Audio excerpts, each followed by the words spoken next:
and I think all the crops are in, so I see some farmers in the room, so everybody's happy about that too, I'm sure. Today we have a very, very special afternoon ahead of us, and I want to tell you how much it is a pleasure and an honor for me to be here and for me to have the opportunity to introduce the Congressman. You know, I first met Congressman King about 10 years ago. We were on an airplane coming back from Washington, D.C. And I was a newly elected legislator. He was a newly elected congressman, but had served a while in the Iowa Senate. And he rearranged the plane. Now this tells you what a guy can do.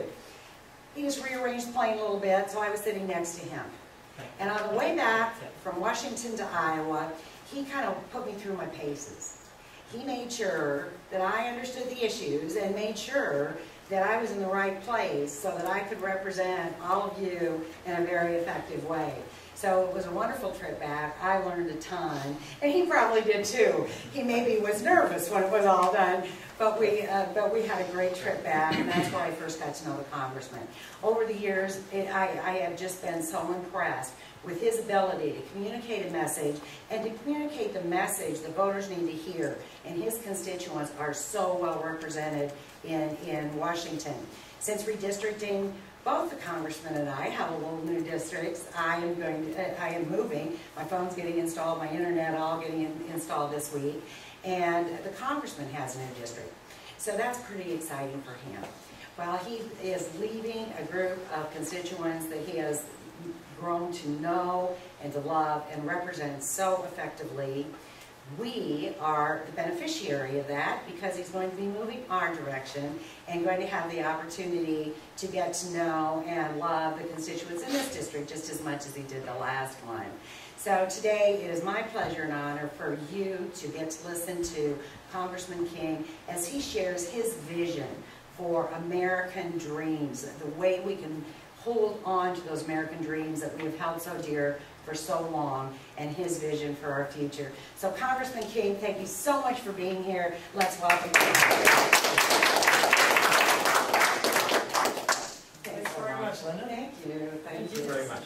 Well, this is flattering to be introduced by the majority leader in the Iowa House of Representatives, who has a clear recollection of that conversation in the plane, and it was enjoyable, and I did learn some things. And I can think of some other times I've seen some people that I disagreed with. I went and sat next to them. And be careful if you get a window seat and I'm on the plane and it's empty beside you. But no, it's how we've got to build networks and relationships all across the state and the country. That's what it takes to make things happen. And if you ever deal with those things that pop up, and if you don't know the people, you know, the first thing you say, who is that? What is their value system? What's their agenda? What's their motive? What's the hidden motive? And by the way, what's the policy? By the time you analyze all of that, your window to do something good, a lot of times it's gone. But if you build those relationships first into these communities, and we've done that in the 32 counties that I currently represent in western Iowa, the western third of the state. I've been to every single town in those 32 counties, and so I've had 2 district directors over the last 10 years, and each of them has been each of the towns in the 32 counties. That's 286 towns. And that's 286 times 3 trips into those towns, and then I don't know how many times to all the towns altogether that you come back over and over again, your county seat towns and the highest population center towns. We do that to build relationships because when something pops up, we had a meat plant that was it was on the verge of being closed by a USDA inspector, and this happened about, I'm going to say, it took place about 3:30 or 4 o'clock in the afternoon. We were an hour ahead of time. I was out in Washington, of course, and I got the call late in the evening that the USDA was shutting this plant down. So we went in and drilled in and found out that it wasn't an issue of food safety. It was an issue of labeling. And this labeling had been going on for years exactly the same way. And the USDA inspector had just decided, I'm going to interpret the rule differently.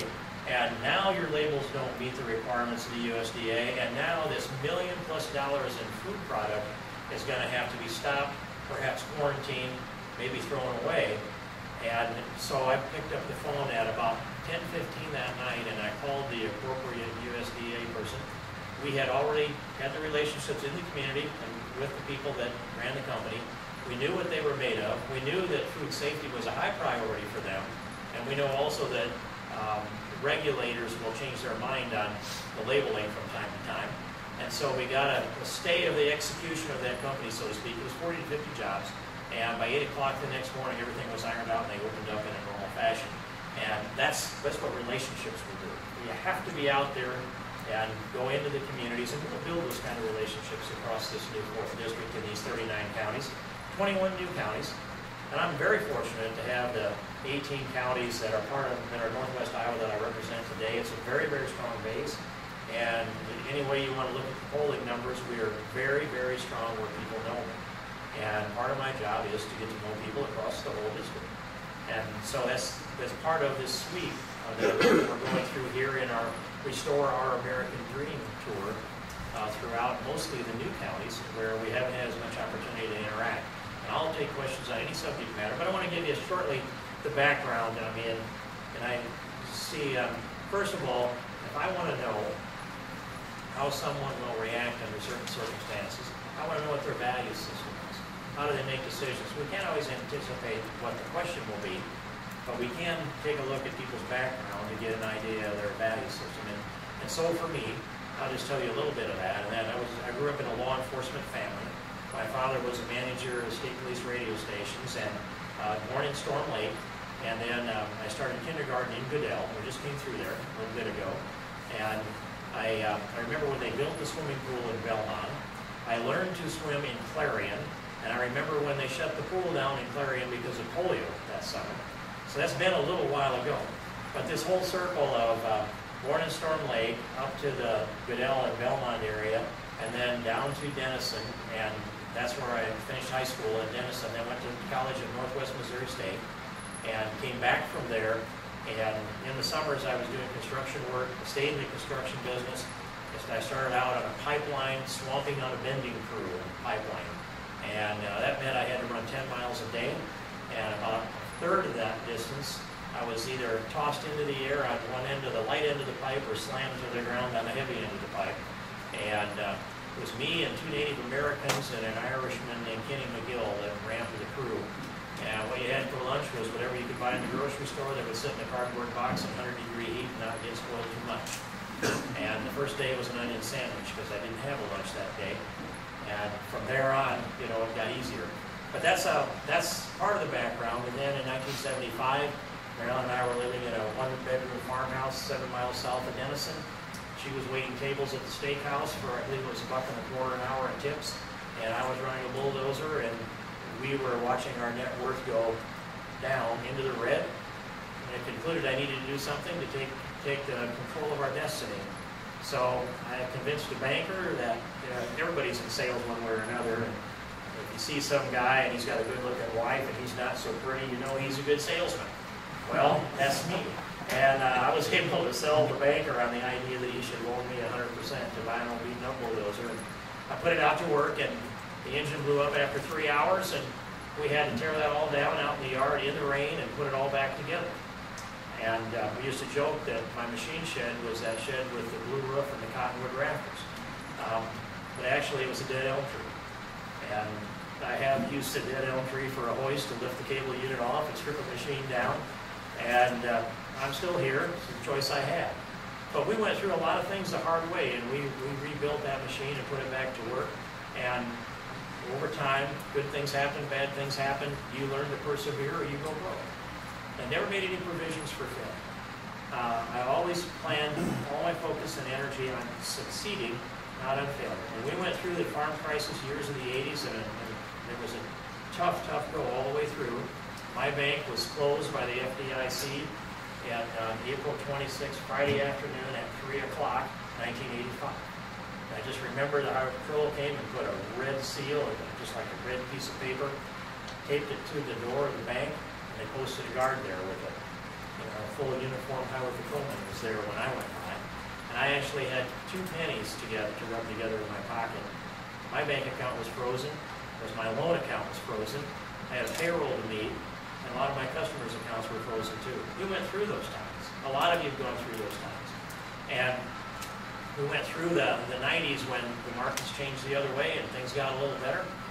And then So this construction company that I started, an earth moving business, we transitioned it more into the road construction, site development, and away from the conservation work because there wasn't any money in agriculture in the 80s. We had to go do something, so we started building roads and doing those things.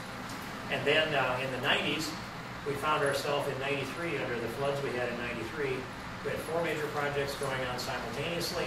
I really thought that building a nice big construction company was the goal of my life, and all 4 of those large projects were underwater simultaneously by the 9th of July, 1983. When you remember when the Des Moines Water Works went out? Well, we got the first rain on that, on a job we had in Carroll, and we had 2 jobs in Sac County and 1 down in Manila, south of Denison and Crawford County. All of them were underwater. Some of my equipment was underwater, and we learned that experience as well. So we've been through the farm crisis, been through the drought, we've been through the floods, and that 500-year flood event in 1993, I counted 1, 2, 3, 4 other 500-year flood events I've lived through. So here's this young guy, and I've been through 5 500-year flood events. I've lived 2,500 years worth of flooding experience in my lifetime. And I don't feel that old. I feel like a kid yet. But those are the things that, you know, we've grabbed and done and gone out and been in the middle of. It's been, some of it has been hard, but I never really thought that if it never was too hard, you wouldn't do it. And we built a company that did create jobs. And you'll know that if you've signed the front end of the paycheck, like I have done, for more than 28 years. And after I went to Congress, I sold the construction company to my oldest son, David, who operates that today, and they're doing fine. And so I don't know, it's 37th construction year, I think, something like that, for King Construction. But I signed paychecks all of those 28 plus years that I was in the front line doing that, and he's doing that now. I think Christy Vilsack's never signed the front side of the paycheck, only the back side. And I don't know if it comes from the private sector, just the public sector is my guess. But in any case, there's a big difference between the 2 of us. I grew up in the private sector, steeped in the rule of law and in the Constitution, free enterprise. We've exercised it. Marilyn and I have raised 3 sons, and they are in their mid to early 30s today, and they all live within 10 miles of our house. We didn't send our kids out of the state to go to school. We kept them in Iowa. When my neighbors raised their children to go get an education and don't look back, if they would plan their retirement by flying to East Coast or West Coast to visit their grandchildren, we said, there's a future for you here. Things are going to turn around. You make the future here. They all live within 10 miles of our house. We aren't near any metropolitan center. We're about as far away from Sioux City and Council Bluffs and Des Moines as you can get, equidistant between all those places. I call it the center of the hub of the wheel in the middle of nowhere. And from there, our kids still live within 10 miles of our house, and we can still go with, all of them can go to church with us on Sunday. Grandkids and all come back to our house. Marilyn cooks up a big brunch and chill out off the deck and fight over the roast swing in the maple tree, and all is right with the world for a few hours. That's my life, and that's the values that come with this. And so when I make decisions in Washington, they're rooted in a life's experience. They're rooted in a fundamental belief in my faith and the Constitution and the rule of law and free enterprise and American exceptionalism. All of these components that come together that I think we share all of those values. I think we believe everything that I've said here, we've experienced many of those same experiences in a similar way. And we're watching America that's being deconstructed, taken apart piece by piece. We're watching as the President of the United States pits people against each other by race, by ethnicity, by class, by gender, by sexual orientation. He keeps dividing America and slicing and dicing us up and packaging us up and pitting us against each other. We're one people. We live under, we're all created in His image, and so why can't we be one people? We're under one flag, and when we pit people against each other, and then you decide you're going to make your political reputation and your political gain off of envy of some kind or another, envy never did produce anything that had any value, that had any good that contributed to society. We can't be a class envy society, neither can we be a race envy society or an ethnicity envy society, or any other of these components that seem to always emerge out of the White House and are driven by the other side because they know who the orchestra conductor is. It's Barack Obama. And he conducted the orchestra moving us into Obamacare. And I have fought Obamacare for over 2.5 years.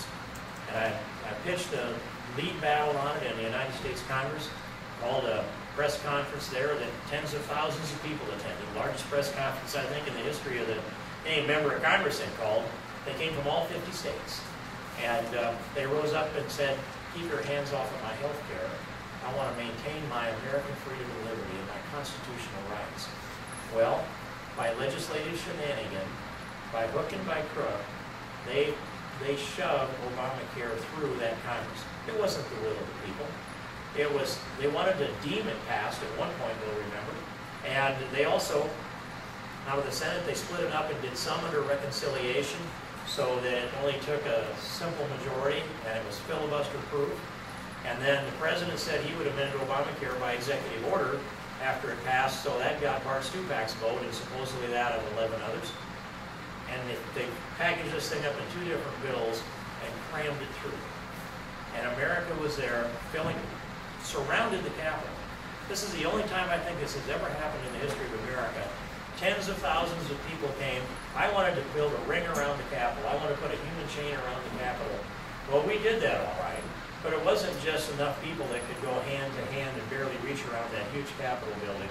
It was a human donut. It was 6 to 8 people deep all the way around the Capitol with thousands in the corners with no hand. They didn't hold hands, those didn't, but the rest did. They sat all the way around the Capitol building, and you don't see a picture of that because you can't fly a helicopter with a camera up there because of the security that comes after September 11th, or you would have seen it. I walked around and looked at it all, and I know it happened. And it was because a lot of us opposed Obamacare.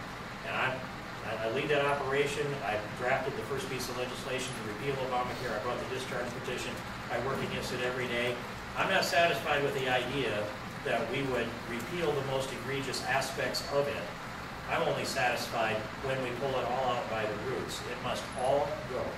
Every single vestige of Obamacare must be repealed, all of it.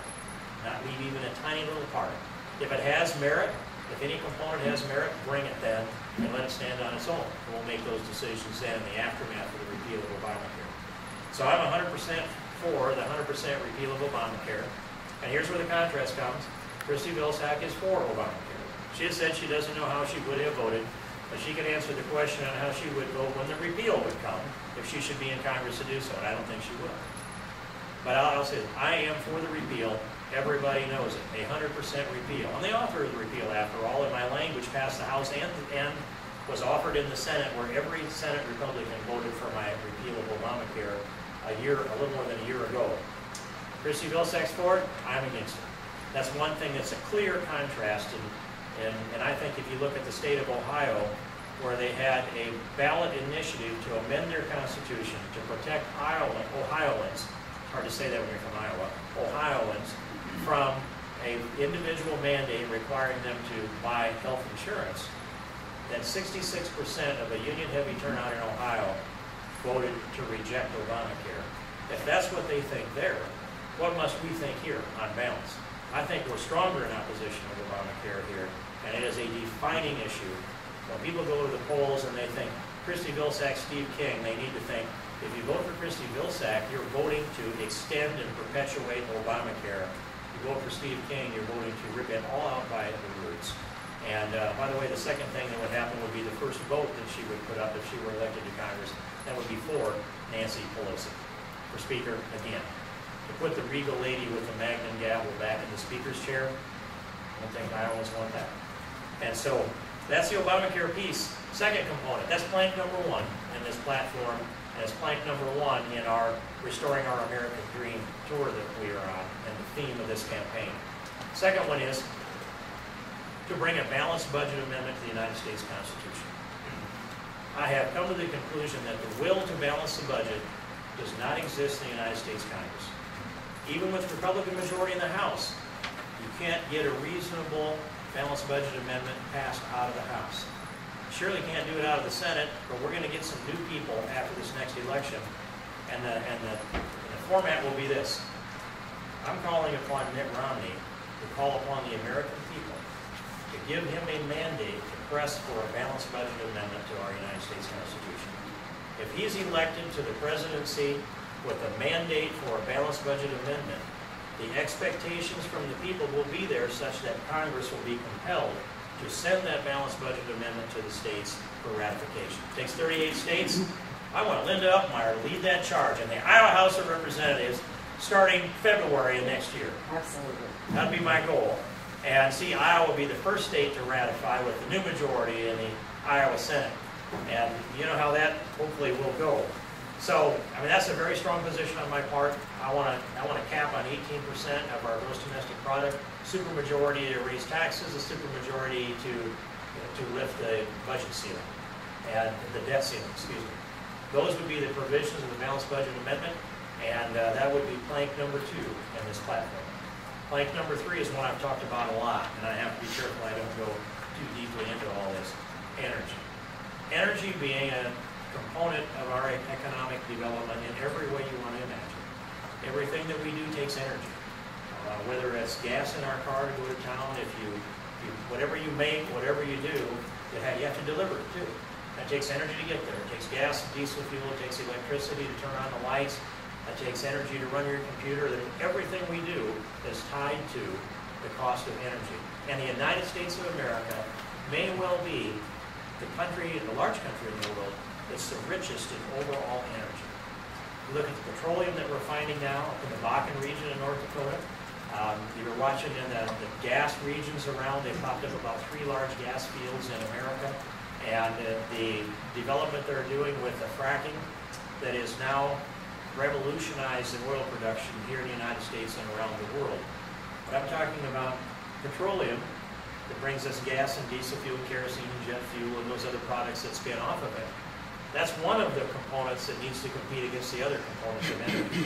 And I'm going to go through a number of them and then bring the renewable energy around at the tail end of this thing. But we need to have all forms of energy in the marketplace competing with the other forms of energy. And I'm for drilling the Outer Continental Shelf, the non-national park public lands. I'm for bringing the rigs back to the Gulf of Mexico and drilling in there again. I'm for drilling in Anwar. I've been for these things for a long time. There's a long record of that, and I've pushed hard on this in a lot of ways. And then the Keystone XL pipeline. There's no excuse for what the president did to this country when he blocked the Keystone XL pipeline. That pipeline was set, it was planned. The only government participation that was yet required, and that includes EPA permits and everything, was to allow Hillary Clinton to sign the international agreement that allowed that pipeline to connect between Canada and the United States. In theory, that's less than a 1-foot long chunk of pipe going right into the 49th parallel. All the rest of that's open to go north and into Canada, all the way up to northern Alberta to the oil sand area in northern Alberta, and south all the way down to the Gulf. Everything is cleared to go except the 49th parallel, that border between the United States and Canada. Prohibited, well, I guess block Hillary Clinton from signing it. The president sets the policy, she works for him, that's how it worked. And when he did so, and we pushed him several times, and when we finally put a bill on his desk that required him to declare whether it was a national security issue on the pipeline, the Keystone XL pipeline, Alberta on down through the United States, he had 60 days to decide if it was a national security issue. On the 28th day, he decided he didn't have time to study it, and so he blocked it. And a few days later, I've got to go back and look at the calendar, I believe that date would be then February 12th. Prime Minister of Canada, Stephen Harper, went to China to negotiate an oil deal to export Canadian oil to China. They sealed the deal on or about Lincoln's birthday of this year, February 12th. And I sat down and talked with a couple of Canadian parliamentarians on this that night, February 12th. That's why I remember this, and the irony of it being Lincoln's birthday. And so they told me that it was a solid, tight, sealed deal with the Chinese, that Harper was insulted by our president, Barack Obama, that they were looking to China anyway, but that triggered the trip over there. And when I said that it would be slowed down, they'd have to build a pipeline through the Cascades and the Rockies to the Pacific, their answer was, Stephen Harper's already fast-tracked that by these special property rights through their Canadian Native Americans. But never fear, Congressman King, because when and if you ever get your pipeline built, you will be our preferred customers. Just so thrilling to be a preferred customer, knowing that what makes you preferred is you have to outbid the Chinese to meet that category. You're not even a customer unless you outbid the Chinese. And you brought this about. That's a piece of this energy. That's hard to forgive that. In fact, I don't know that America needs to do that ever, forgive that kind of decision that's environmental extremism without a rational foundation. So, we need to build the Keystone XL pipeline as fast as we can. We'll be bidding against the Chinese, it looks like no matter what. And let's go on with the rest of it. Nuclear, clean burning coal, natural gas, put it all together, and it takes me around then to the renewable energy side of this. And I want you to know that when I first went to Congress, the first bill that I introduced as a freshman member of Congress created the blender's credit for biodiesel and extended the blender's credit for ethanol. And that first bill I introduced went on and became law, and was signed into law by President Bush. It became the foundation for the development of the biodiesel that we have, and it was what granted and extended the spark that helped us build ethanol plants to significant numbers around this part of the country. And today, the 5th District of Congress, which is the western third of the state, is the #1 renewable fuels producing congressional district in all of America. Out of all 435, you add up the BTUs of energy, we produce more than anybody else. And when the two districts are put together, what's the 18 counties of the northern part of the existing district that I now represent, and add that to the 21 new counties going east, we'll be far and away the #1 renewable energy producing congressional district in all of America. And we're going to continue that way. And we're going to continue expanding our education into renewable energy and our infrastructure in renewable energies and our development and our production of facilities and materials and equipment so that we can not only sell manufactured products that are based upon our know-how, but we can market our know-how around the world. Do like Texas does with oil, we can do that with renewable energy here out of Iowa. And we can sustain our engagement and involvement for generations to come. We have that gift in our hands. It's been earned by the skills and the entrepreneurs of the region, and let's capitalize on it. That's my strong encouragement there. I have to think that Kristi Vilsack's not going to be for a lot of this drilling that I've talked about. I don't think she's going to come out and say drill in ANWR, or the Outer Continental Shelf, or the Gulf, or the non-national park public lands. I don't think she's going to say she's for clean burning coal, and I don't think she's going to say she's for expansion of nuclear. I don't know if she'll support fracking, but we've got 1.2 million utilizations of fracking that has opened up our oil production dramatically. And all it really is you highly pressurized pump water down into wells, it goes out into the rock formations, and just like a hydraulic cylinder pushing that down through the well, the water goes into the formations and creates these cracks or fissures in the formation, and the oil is suspended in there. Once the cracks come in, it pumps tiny little particles of sand out into those cracks, keeps the cracks open, and the oil drains down, and you turn that into production. 1.2 million uses without a failure, without a measurable pollution into the underground aquifer, and I think that's a success. And I've said that, if you were going to transplant 1.2 million hearts into patients and every one of them was still alive, you'd call that a success. But the EPA is going after it because they don't want to see hydrocarbons burned into our atmosphere. Oh, by the way, I don't think that the science of global warming is proven, let alone the economics. I've always argued against that. I could go down on a long discussion of that, but I have had this debate with Tom Vilsack, with him under oath before the Ag Committee. I don't know what Kristi Vilsack thinks, but she has said that she supports her husband's positions, or she'll tell us otherwise. And he has said that he believes that global warming is here and brought about by a man, and the reason he knows that is because of the pine bark beetle has killed trees in Colorado. Honest, and it's under oath. And so I put that in the category with you get $1.84 worth of economic activity for every dollar worth of food stamps you give out.